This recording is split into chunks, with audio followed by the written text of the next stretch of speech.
Prezados irmãos em doutrina espírita, o Espiritismo e o futuro da humanidade. A Revista Espírita de novembro de 1867 nos traz uma página de Michel Bonamy, em que ele lembra que as grandes ideias da humanidade sempre enfrentaram resistências, intolerância política, intolerância religiosa, dificuldades de aceitação. Nos faz lembrar que cada um de nós, em outras palavras, nos encontramos dentro do nicho do ambiente sociológico, na família, no meio geográfico onde fomos educados, da região de onde viemos, do aculturamento religioso que ganhamos desde a primeira infância e que tanto nos valeu, mas também lembrando que, aferrados às concepções, nós vivemos assim, como diria Jean Paul Sartre, agora a citação é minha, que de certo modo nós somos em tudo influenciados a ser, mas com esse pensador não seremos determinados a ser. O determinismo não é uma fatalidade, porque temos inteligência, temos capacidade cognitiva, e à medida que a ciência, de par com a razão, de par com a filosofia e de par com a religião, for avançando nos passos das descobertas, é necessário que venhamos a nos corrigir naqueles pontos de convicções que albergávamos por conta de conhecimento adquirido do meio familiar, religioso e regional, de onde viemos ou onde nos situamos. Eu gosto da alegoria da caverna, que é um dos capítulos da obra República, de Platão, em que este discípulo de Sócrates recorda que havia um grupamento social que vivia na intimidade de uma caverna, e as gerações que nasciam e morriam eram sucedidas ao longo dos séculos, talvez dos milênios, onde havia um regramento de que ninguém poderia olhar para trás, para a entrada da caverna, onde uma fissura podia permitir pela abertura a entrada da claridade do sol. Era uma lei. Aquela abertura da caverna permitia também se ver que lá fora, no outeiro, num monte qualquer, uma fogueira era acendida por alguém, mas ninguém poderia voltar o rosto para trás. Seria castigado e punido por aquele sistema, pelo regramento da intimidade daquela caverna, daquela tribo que ali morava, até que um dia alguém resolveu transgredir a ordem, olhar para trás e mais, avançar e sair da caverna para descobrir que lá fora havia um mundo, um outro mundo, uma outra realidade, que era muito mais ampla do que a caverna deste mito trazido por Platão. Saiamos então das convenções, das convicções, nas quais fomos formados, não por ingratidão aos meios que nos propuseram conhecimento até aqui ou até ali, mas por uma necessidade intelectiva, a fim de que possamos avançar. Jung, na sua psicologia analítica, nos lembra que nós herdamos, por assim dizer, quase que por um fatalismo, entre aspas, do qual deveremos nos libertar, portanto, tiraremos as aspas, em que os atavismos ancestrais são repetidos pela mente do ser humano, pelo filho, pelo neto, trazendo a reminiscência dentro desse inconsciente coletivo que jaz dentro de nós, do inconsciente profundo do nosso ser. E nós temos a tendência de repetir aquilo que a ancestralidade propusera, vivera ao seu tempo e que nos foi transmitido pela educação e pela tradição oral, pela tradição familiar, pela tradição da escola. A humanidade, num determinado momento, num determinado período civilizatório, por assim dizer, numa catarse coletiva, reproduz o pensamento do século, o pensamento das pessoas, e as pessoas poderão estar reproduzindo pensamentos do século pretérito e antipretérito por esse atavismo ancestral. Adquirimos consciência disto para modificarmos as nossas atitudes ao reformular o nosso modo de ver, as nossas convicções sobre as realidades da vida. Daí porque a doutrina espírita, que pretende ser não a religião do futuro, mas o futuro das religiões, veio nos trazer esse diálogo entre a filosofia, a ciência, para chegarmos ao preceito fundamental de base religiosa, ético-moral, que está toda na doutrina dos evangelhos de nosso Senhor Jesus Cristo. E o evangelho segundo o Espiritismo, que é o evangelho de Jesus na visão dos espíritas, dos espíritos da codificação, temos esta anunciação deste tempo novo, prometido por Jesus, como sendo o Espírito de verdade que ficaria conosco para sempre. Ele viria no seu advento, como profetizado e anunciado por aquele homem de Nazaré. Mas aceitar a doutrina, a filosofia, a ciência, os conceitos espíritas de interpretação no aspecto ético-moral do cristianismo é algo que hoje já é motivo de comemoração, depois de mais de um sesquicentenário de movimento espírita no mundo, sobretudo no Brasil, ao qual Humberto de Campos chamou como o coração do mundo e a pátria do Evangelho. Nos adiantamos, segundo o IBGE, crescemos exponencialmente em quantidade de pessoas que se convenceram dos fundamentos das explicações espíritas, que não são tão espíritas, senão aquilo que já estava presente em pelo menos 23 religiões mais importantes da humanidade, dentre elas o hinduísmo, o confucionismo, o budismo, o brahmanismo, o taoísmo, mas que o espiritismo veio refundir e trazer uma conceituação mais aclarada e acrescentar pela boca do Espírito de verdade, que é o Cristo, pela inspiração dele ao falangeário de espíritos que vieram se comunicar, assim como os santos fazem e operam fenômenos e milagres. Milagres, na verdade, são fenômenos da natureza, até que um dia as pessoas possam explicar pela ciência que os milagres são tão naturais quanto científicos. Nós então estamos a dizer que o Espiritismo veio mostrar esse lado da razão na fé, mostrar que esses fenômenos são fruto de fenômenos da natureza e dizer à humanidade que fé inabalável é somente aquela que pode encarar a razão, face a face, em todas as épocas da humanidade. Sem razão, dizia Einstein, a religião será cega.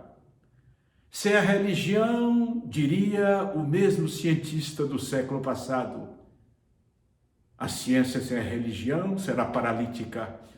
Então buscamos esses pilares para a fundamentação de tudo que vem a ser a proposta espírita no aspecto doutrinário. E dizermos que, assim como causa espécie a todos que estão fundamentados em convicções religiosas,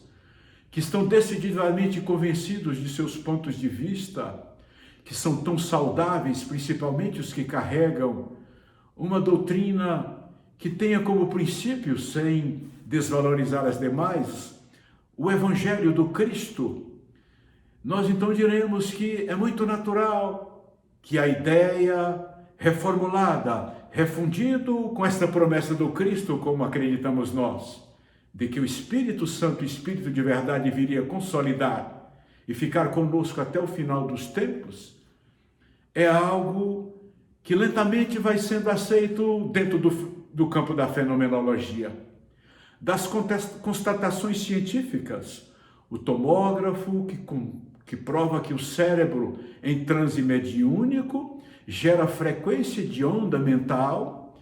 diferente das frequências que aparecem em outros estados de transe ou em outros momentos de alteração psicológica ou de doenças mentais, a ponto de uma das cadeiras de Medicina e Espiritualidade da USP, Universidade de São Paulo, tratar, dentro do campo científico, o fenômeno que nós chamamos de mediunidade, ou dos dons, como está nas tradições cristãs. A noite de Pentecostes destes dias, os acontecimentos mediúnicos diversos com os apóstolos, os fenômenos de cura, que é a transmissão do fluido animal para a cura, tudo isto que estava concentrado na própria pessoa do Cristo, que era a plenitude de todas as faculdades físicas e espirituais para os acontecimentos físicos e extrafísicos. O Espiritismo lança a sonda da observação para estudá-los em O Livro dos Médiuns, para descobrir que nós somos medianeiros nestes fenômenos, para constatarmos que, segundo a Organização Mundial de Saúde, muitos desses transes, desses acontecimentos medianímicos, nada mais são do que fenômenos naturais, não propriamente de demônios, de espíritos sofredores, diremos nós, imundos,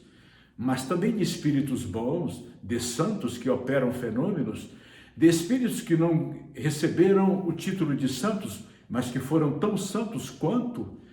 espíritos amigos que operam na humanidade, porque no reino do Pai há muita tarefa para todo mundo e ninguém poderia ficar preso no céu ou no inferno mitológico das antigas crenças, senão operando no mundo, tanto os bons espíritos como os maus espíritos, de acordo à frequência, o padrão mental de cada um de nós, por uma lei de afinidade. Então, a Organização Mundial de Saúde recentemente criou o código F44.10, alguma coisa, para detectar a doença espiritual que não existia na codificação médica mundial. Então, o espírito causa doença nas pessoas? Freud achava que tudo era produto da cerebração do psiquismo humano, gerada esta cerebração no próprio ambiente das catexias, das comunicações neurais, que na verdade o pensamento era fruto do próprio aparelho físico cerebral. A Organização Mundial de Saúde do século XX, do século XXI, vem dizer que o cérebro, na verdade, é uma plataforma onde se manifestam espíritos, inclusive o nosso, que é um espírito encarnado, e esses outros espíritos que interferem em nossos pensamentos e atos, a ponto que de ordinário são eles que nos dirigem, diriam os espíritos a Kardec numa das suas perguntas em O Livro dos Espíritos, vem agora constatar cientificamente que são os mesmos espíritos que levam a transtornos psicológicos em muitas vezes, em ordinário, eles interferem em nossos pensamentos e atos, e então os médicos têm que dar tratamento espiritual àqueles que têm os chamados fenômenos de subjugação, antigamente de possessão, me parece que essa linguagem ainda está, porque é algo espiritual que está fora da produção da própria mente humana, senão de outra mente sobrepondo a mente humana. E de par com a ciência, a doutrina espírita caminhará, dizia o professor Hippolyte Léon Denisard Rivail, o professor Rivail,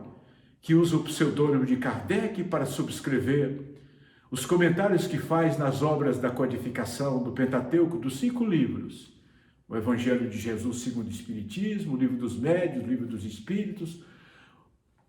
o Céu e o Inferno e a Gênese, mais outras obras complementares. Depois daquela manhã de abril, no Palácio Royal, na Galeria d'Orléans, na Livraria d'Anty, quando se publicou naquele ano de 1857 o Livro dos Espíritos, as ideias pareciam ser ideias novas, porque eram interpretações,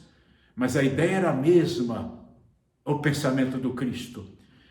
E não foram aceitas, a propósito do tema desta exposição, porque livros foram queimados no Alto de Fé de Barcelona, pela Igreja Mãe de onde viemos. Não puderam ser aceitos, os espíritas eram tidos como feiticeiros, prestidigitadores, a ponto de códigos penais brasileiros, até pouco tempo depois do Império, inclusive pela Velha República, tipificarem a conduta de fenômenos espíritas praticados por pessoas como criminosa. Tudo isso foi abolido, tirado das leis. E hoje o Brasil é o maior país do mundo com a maior quantidade de cristãos espíritas. Lentamente, o espiritismo, que não será a religião do futuro, vai chegando com seus postulados para ser o futuro das religiões. Porque as religiões que não aceitavam a tese de que a Terra não era o centro do universo, tampouco o Sol, nosso Sol, o heliocentrismo seria a teoria, mas que na verdade estávamos dentro de um grande complexo de estrelas, e que agora os observatórios astronômicos constatam pelo Hubble, pelas lentes dos telescópios de Monte Palomar, que nós, na verdade, temos em torno de 100 milhões de estrelas dentro do cinturão denso central da Via Láctea, que é a nossa galáxia local. Para a galáxia ser apenas uma delas dentre as 200 a 400 bilhões de galáxias constatadas, no universo possível de serem medidos pelas lentes objetivas do Hubble em órbita da Terra há mais de 20 anos, cujas lentes não captam senão em torno de 10% desse universo possível. E então era difícil aceitar o que disse Galileu Galilei, que nós não éramos o centro do universo. E a religião oficial da época não pôde tolerar esta verdade, que hoje é aceita. E então Galilei atravessou o tapete vermelho do Tribunal do Santo Ofício na Catedral de São Pedro, da Santa Sé, para ser interrogado e depois lavrada contra ele uma sentença de prisão perpétua domiciliar, além da obrigação que ele teve de retratar-se para dizer que nós, a Terra, éramos o centro do universo, quando na verdade somos um pequeno fragmento de mundo, dentre 8 globos que orbitam em torno de uma pequena estrela de quinta grandeza, tão pequeno o nosso Sol, que é tido como uma anã vermelha, que pela sua pequenez orbita em torno de uma estrela maior, uma das estrelas do complexo do Touro, dentro das Pleiades, em cujo universo possível relativo local da galáxia, dentro nela, estamos nós, como este pequeno fragmento de mundo, sem as pretensões. Cientificamente, lentamente vamos constatando aquilo que Galileu Galilei disse naquela altura da Idade Média, da idade sombria, da noite caliginosa de mais de 1000 anos. Mas as ideias são sempre difíceis de ser aceitas. Paulatinamente vão sendo aceitas como o Espiritismo vem, porque foi a doutrina espírita que de primeira vez anunciou a pluralidade dos mundos habitados. Que esses ninhos de vida, detectados por Galileu Galilei, antes pelas lunetas de Copérnico, na verdade são essa poeira que dorme no chão do firmamento, como dizia o poeta Castro Alves no século XIX, no seu famoso verso Deus Século. Nós estamos dentro desse grande complexo, há ninhos de vida, e Jesus então teria antecipado os astrônomos em 20 séculos ao dizer que havia muitas moradas na casa do Pai, e que se assim não fosse, ele nos diria, para que ele pudesse afirmar com autoridade que estes pontos vistos na umbela, na perspectiva do firmamento, talvez naquela noite, quando ele contemplara Jerusalém adormecida do alto do monte de Getsemani, quem sabe após os entardeceres em fogo da Judéia, quando, dizemos nós no poema Junho, apagava-se o dia e acendia o firmamento, ele constatando os círios luminosos nos céus, pôde dizer à humanidade que havia muitas moradas na casa do Pai. E dirão os espíritos, após a qualificação, que estes mundos pluralmente habitados são mundos físicos, como os constatou Jesus, os constatou com os olhos. Mas ele, o Cristo Espírito, que falava que o reino de Deus não estava na terra, o reino dos céus estava nos céus. Que estes céus, habitado por tantos mundos, por bilhões de galáxias, é um céu que, na verdade, divide espaços físicos com espaços extrafísicos. Existem mundos em que espíritos humanos de humanidade como a nossa, em corpos diferentes, de acordo às condições climáticas, as condições da escala biológica ou da escala química que ali existe, aqui na Terra, oxigênio, hidrogênio, azoto, lá outras substâncias, darão um tipo de performance para a humanidade própria de cada globo.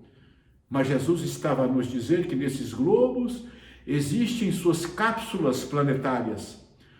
estações espirituais, planos espirituais que os envolvem, onde os espíritos deixaram a carne no plano físico e foram para a dimensão espiritual sem sair da própria realidade do globo. É o Espiritismo que nos dará notícia dos mundos habitados físicos e extrafísicos. Quando publicada a obra Nosso Lar, a própria Federação Espírita Brasileira foi surpreendida, porque o médico sanitarista brasileiro, e provavelmente seja ele Oswaldo Cruz, com o pseudônimo de André Luiz, utilizando-se de um nome de um irmão, o pseudônimo é o nome de um irmão biológico de Chico Xavier. Ele diz, não importa o meu nome, e diz que quando nós morremos aqui na Terra, no nosso globo, como poderia acontecer em outros globos habitados por humanidade física, porque só habitam globos com humanidade física, aqueles globos ainda em estágio primitivo, em planetas de expiação e provas, de regeneração, ou até planetas de mundos felizes. Fora isso, os espíritos puros já não precisam de corpos em planetas que são habitados por espíritos puros, onde a humanidade não necessita deambular com um corpo físico denso, pesado como o nosso. Aliás, o nosso corpo é herdeiro de um ancestral símio, que fazia lembrar o chimpanzé. Então, nós ainda estamos um pouco atrasados. Mas, André Luiz diz que os que deixam esse corpo físico, que tem quase 80% de água, e, portanto, se tornam espíritos sem corpos aqui no planeta Terra, como em outros planetas que têm corpos físicos, eles vão dentro da bolha planetária para uma estação espiritual. Ele, por exemplo, descreve a estação de Nosso Lar. É uma cidade espiritual na altura da ionosfera sobre a cidade do Rio de Janeiro, onde há uma conformação de cidade, regulamentada por 72 ministros, portanto, os seus ministérios de organização, por assim dizer, entre aspas, burocrática, uma cidade desenhada numa plataforma, vamos dizer assim, arquitetônica, que faz lembrar na base a estrela de Davi, as suas 6 pontas, na ponta de cada uma das quais se encontram os ministérios. E ali André Luiz, espírito, depois de ter passado pela primeira esfera do umbral, ele chama de umbral esta região que está na erraticidade. Depois que deixamos o corpo, nós morremos, atravessamos essa soleira para esse outro lado, que poderiam dizer que seria o inferno, o purgatório ou o céu, e na verdade, em Nosso Lar, nós vamos ver que tudo isso acontece dentro do próprio complexo do planeta Terra, e repito, como acontecerá em cada complexo de cada globo onde a humanidade existe com vida física, em que encarna e desencarna, sem sair da bolha planetária. Aqui na Terra, por exemplo, na altura da ionosfera, tem a colônia Nosso Lar, esta cidade trazida no livro e no filme Nosso Lar, que compensa ser revisitado. Mas também outras cidades espirituais, outras colônias que formam estados inteiros, nações no plano espiritual, dentro desta dimensão, circundando todo o planeta Terra. A gente morre aqui, vai para lá. De lá a gente volta, reencarna aqui. Torna a desencarnar, retorna para a pátria espiritual neste ir e vir, sem sair da realidade planetária, até o dia que essas moradas da casa do Pai, estes céus, o reino dos céus, possa nos contemplar com uma outra moradia, um planeta mais adiantado. Há muitas moradas na casa do Pai. O Espiritismo lentamente vai trazendo a humanidade e as crenças. Basta dizer que o censo pôde constatar que uma grande porcentagem, quase 50% dos nossos irmãos católicos, de cuja igreja mãe eu vi e a qual sou grato, quase a metade deles respondendo a uma pergunta específica de pesquisa, disseram acreditar na reencarnação. Embora este credo tenha sido amputado no Concílio de Constantinopla por imposição de Teodora de Bizâncio, que levou o imperador Constantino a afastar por uma votação pífia de 2-1 dentro do clero a teoria dos renascimentos que era consagrada pelo bispo Orígenes, que era platônico e acreditava que poderia o cristianismo primitivo, como fora reencarnacionista, ou como fora crente na teoria dos renascimentos, para adaptarmos a linguagem antiga e não a linguagem da codificação, que é questão de palavra dizendo a mesma coisa, então o pensamento de Orígenes era este. E como Teodora não poderia acreditar que ela teria que reencarnar para purgar mais de 500 homicídios que determinara contra mulheres de vida de prostituição, quando ela própria, Teodora, fora prostituta e agora se tornara divina porque havia se casado com o imperador, então reencarnar para ela seria realmente uma lei detestável. Amputou-se, mas lentamente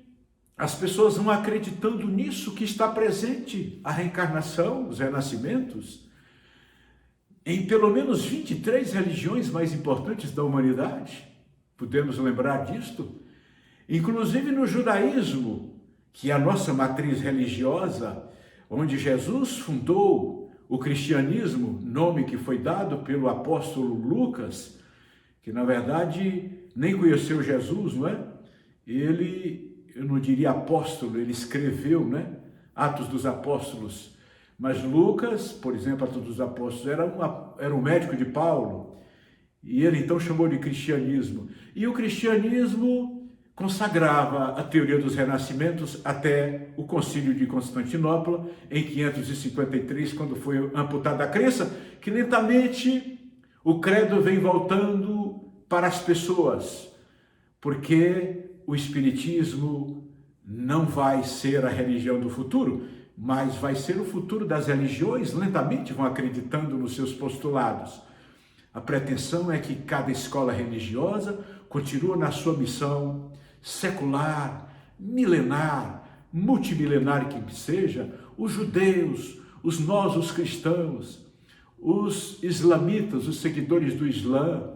os seguidores de Buda e de Lao Tse, todos eles possam acreditar, e aliás esses últimos já acreditavam, que nós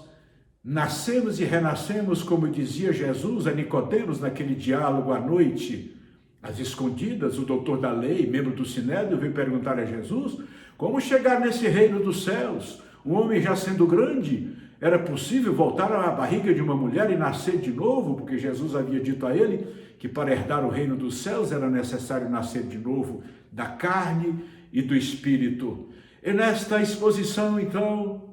nós gostaríamos de lembrar que assim como as ideias cristãs e espíritas foram refutadas veementemente, sujeitas a auto de fé, queima de livros, a criminalização da conduta dos espíritas, os códigos da terra, tudo isso hoje abolido. Hoje ser espírita chega a ser um motivo de orgulho para quem ostenta esse nome, chega a ser uma atitude que demonstra uma conduta comprometida com as palavras que deverão corresponder às atitudes, ou com alguém que gostaria de ver no mundo a mudança que já fez em si próprio, e que tem um comportamento de benevolência para com todos, embora ainda pejados dos seus equívocos, como eu, por exemplo, ainda cheio de defeitos, mas quer ser hoje melhor do que foi ontem, e se candidata a ser amanhã melhor do que hoje. É assim que se conhece o verdadeiro espírita e o verdadeiro cristão. E assim como a doutrina espírita teve dificuldade de ser aceita, nós vamos lembrar que Jesus teve muita dificuldade de ser aceito no seu tempo. E que os primeiros séculos os apóstolos sofreram, deram nos primeiros anos os testemunhos no Circo Máximo em Roma, de frente ao Palatino. Na época de Nero, eles eram entregados às feras sanhudas para serem devorados enquanto cantavam hinos. Na dobagem do ano 70, quando inaugurado o Coliseu de Tito de Vespasiano, ainda um cristão com a voz estrangulada gritava do centro da arena romana: Ave Cristos que vão viver, o saúdam para sempre. A perseguição aos cristãos, que perdurou primeiro, segundo, terceiro, quarto século, em que todos morriam nas arenas, devorados pelas feras sanhudas, sacrificados em postes, onde eram queimados vivos, por apregoarem o pensamento do Nazareno bondoso. Quanta intolerância nos credos, nas nações politeístas, no próprio judaísmo, que tanto perseguiu aqueles que seguiram Jesus. Basta ver o apóstolo Paulo com cartas para prender os cristãos em Damasco, ele que era Saulo de Tarso. Depois ele cai do cavalo na entrada da cidade e de perseguidor se tornará crente nos postulados, na interpretação dada pelos cristãos aos próprios textos sagrados da Torá. É o Espiritismo de hoje interpretando os textos sagrados do Novo e do Velho Testamento.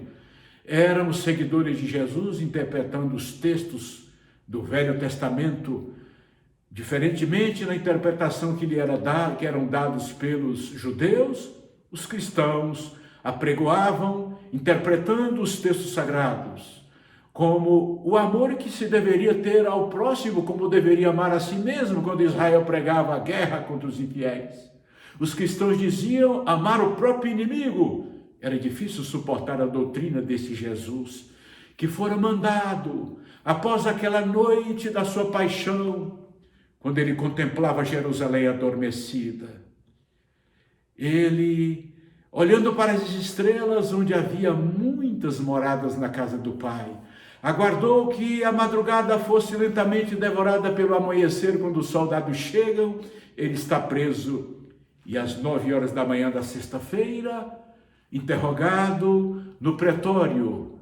de Pôncio Pilatos, antes tendo passado pelo interrogatório perante Caifás, para as 3 da tarde estar crucificado no Monte Gólgota,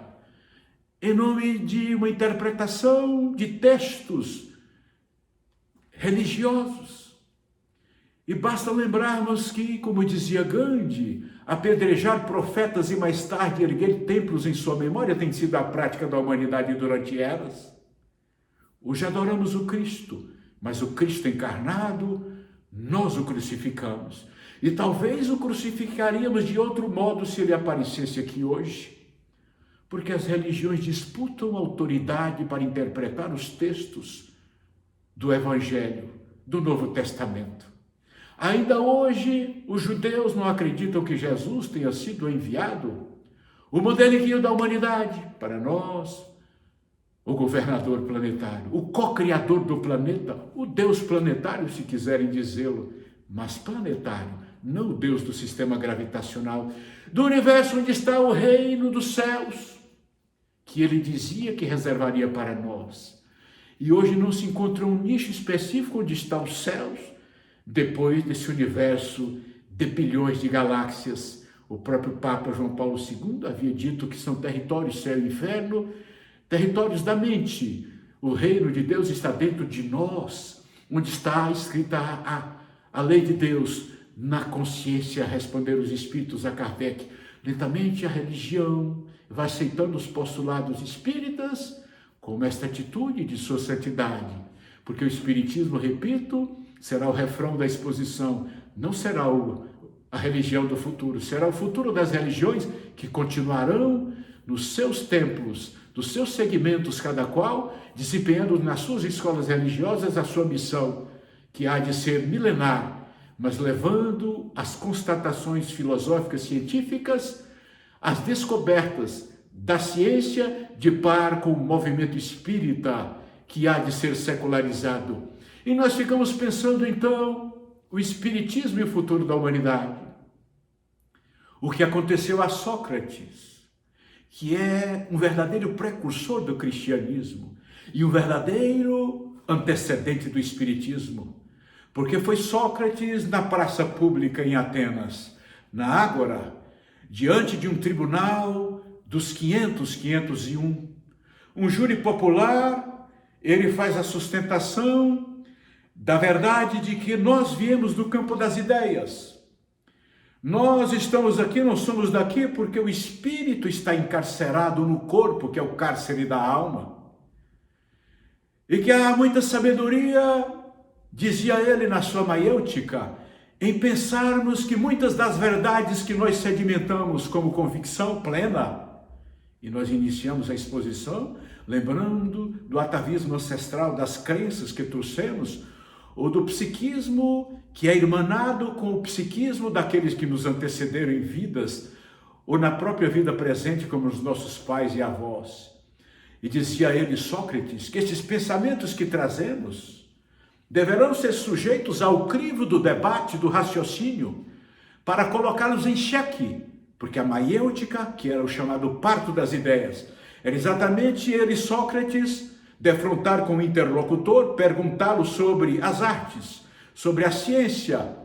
sobre a capacidade de produção do artífice, do homem que fazia objetos, sobre aqueles que achavam que eram sábios porque construíam páginas literárias ou poesias perfeitas, mas que no interrogatório perante Sócrates, no debate, na sua maiêutica, no parir das ideias do diálogo, os famosos diálogos que foram anotados por Platão, por Críton, a criatura chegava à conclusão que ele não era tão sábio,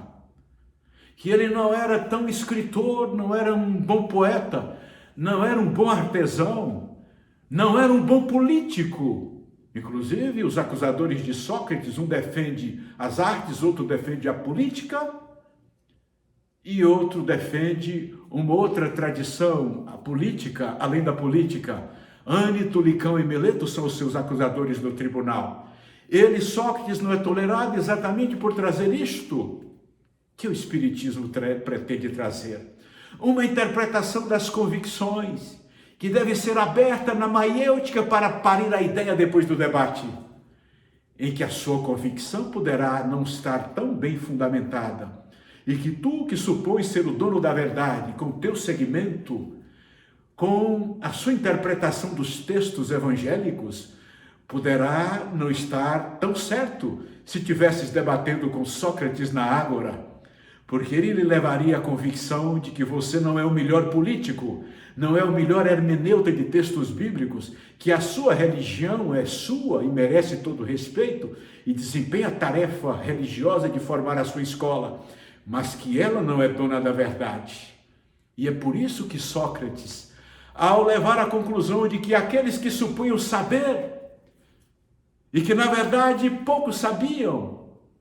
foi levado a beber a cicuta após a condenação por uma votação de 200 e muitos contra 200 e poucos que o condenaram. E quando quiseram dar a ele a pena de substituição da pena capital por uma pena de desterro, ele disse: eu não posso aceitar ser expatriado da minha terra para servir de estorvo em pátria alheia, porque para onde quer que eu vá, eu me levarei tal qual eu sou. E esta deve ser uma lição para confluir para o término da exposição. Nós morremos aqui, desencarnamos, deixamos a vida, esta vida que Sócrates dizia que veio de lá do campo das ideias. O renascimento que Sócrates apregoava através da paligenesia, que é a teoria de nascer, morrer e renascer, voltar a viver, que cunhamos como reencarnação, que é a mesma coisa. Ele dizia que nós, ao morrermos, levaremos os nossos defeitos para onde quer que nós possamos ir. Se eu sou, então, um espírito mau, estaria eu no inferno, nas hienas infernais, na tradição que nós herdamos da nossa cultura religiosa ancestral, ou ainda presente? Assim como ele, Sócrates, não aceitava o desterro porque seria ele em outra pátria, nós, ao morrermos, também seremos nós na pátria espiritual. Para onde quer que nós possamos ir, nós nos carregaremos tal qual somos. Era um dos seus discursos perante os seus juízes naquele julgamento há 500 anos aproximados atrás, 499 anos antes de Cristo. Estamos então a dizer que foi tão difícil a humanidade, a civilização grega, aceitar a interpretação de Sócrates, porque ela era tão revolucionária, como anota Platão, já que Sócrates nada escreveu, tão revolucionária que ela era, de fato, já o dissemos, precursora do cristianismo, precursora do espiritismo, que é o cristianismo redivivo. Debatam, aceitem, não aceitem. Quem vai dar o rótulo não será ninguém, serão os fatos, serão as atitudes daqueles que levam o evangelho por este flanco, querendo abraçar todos os demais flancos, porque o refrão é que nós não seremos a religião do futuro, nós seremos o futuro das religiões, nós seremos o futuro dos gregos, porque nós somos os gregos da época de Sócrates em nova encarnação, como nós somos os europeus de 500 anos de pátria brasileira, onde evoluímos com alguns hábitos e costumes deles, como somos muitos que vieram da região de Jesus da Palestina para integrarmos o Colégio Galileu, neste país que é o coração do mundo, pátria do Evangelho. Vale a pena ler a obra de Humberto de Campos, que fala sobre a aproximação, as duas importantes reuniões que Jesus fez no século XIV, programando o descobrimento, as caravelas que avançariam pelos mares, o primeiro e o segundo reinado, a proclamação da República, a velha e a nova República, e o trânsito com as dificuldades que ainda hoje sobraçamos para a emancipação da nossa pátria, que hoje já pode se considerar um país emergente, mas onde há todo tipo de espírito, de todos esses lugares. Jesus não mandou para o Brasil anjos, mandou estes que a gente conhece aí, que nas últimas operações do ano atrasado, passado, alguns desceram as cadeias, outros estão respondendo a processos, tantos outros condenados, até que a gente vá depurando, porque a oficina do Jesus é a oficina que veio para os doentes e não para os sãos. Então Jesus veio trabalhar com aqueles que caíram nas experiências na Europa, na Palestina, para buscar essa gente toda, é a tese de Humberto de Campos, e trazer para o Brasil, para aqui formar esse traslado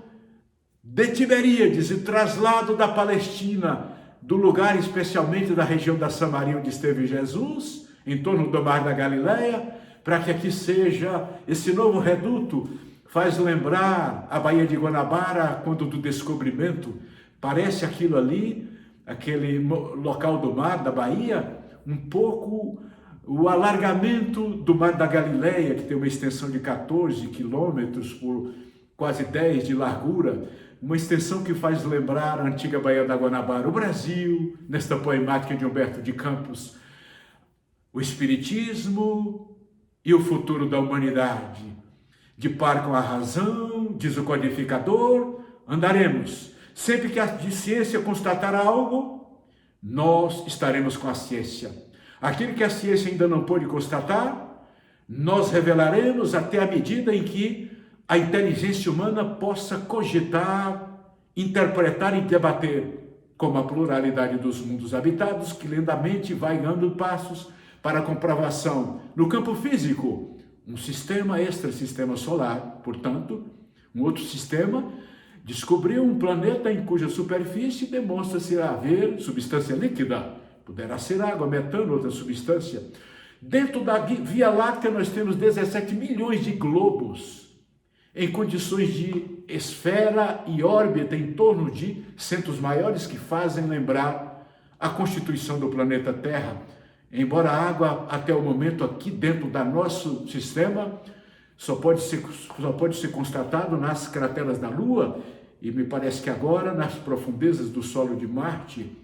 Lentamente a ciência vai lançando as sondas das investigações nesse extraordinário cenário de mundos, nessa poeira que dorme no chão do firmamento. Ave Cristo, como cristão, Na arena da vida dos nossos tempos nós diremos: salve Jesus, e que Ele nos livre da pandemia, que o cavaleiro amarelo do Apocalipse possa já ter transitado, campeando, galopando em todos os países como vem sendo, para que a humanidade tenha o fechamento deste selo e que se passe este momento que ainda não é o juízo, porque o juízo se dará em pílulas, já lembramos noutra exposição. Depois do cavaleiro amarelo, que há de passar, já está passando, como passou em várias pátrias, onde o coronavírus arrefeceu, nós teremos o cavaleiro negro, que traz a fome, a crise econômica, aliás, já estamos experimentando ela no Brasil e em outros países. Depois virá o cavaleiro branco, que traz a aparência de ser bom, tomara que ele seja bom. O ginete seja bom, porque muitos cavaleiros brancos, salvíficos da pátria, vieram galopando e não foram tão bons. Depois diz João, nesse diálogo que ele tem com Jesus, na intimidade de uma caverna na ilha de Patmos, virá o cavaleiro vermelho da guerra. Aliás, o cavaleiro vermelho da guerra estava galopando, transitando entre a Coreia do Norte e os Estados Unidos, quando o cavaleiro amarelo veio galopando e disseminou o vírus para derrubar todos os generais de guerra, evitando uma terceira guerra mundial, provavelmente dentro do cronograma do Cristo, que é o governador do planeta Terra. Uma boa noite a todos, um grande abraço e até breve.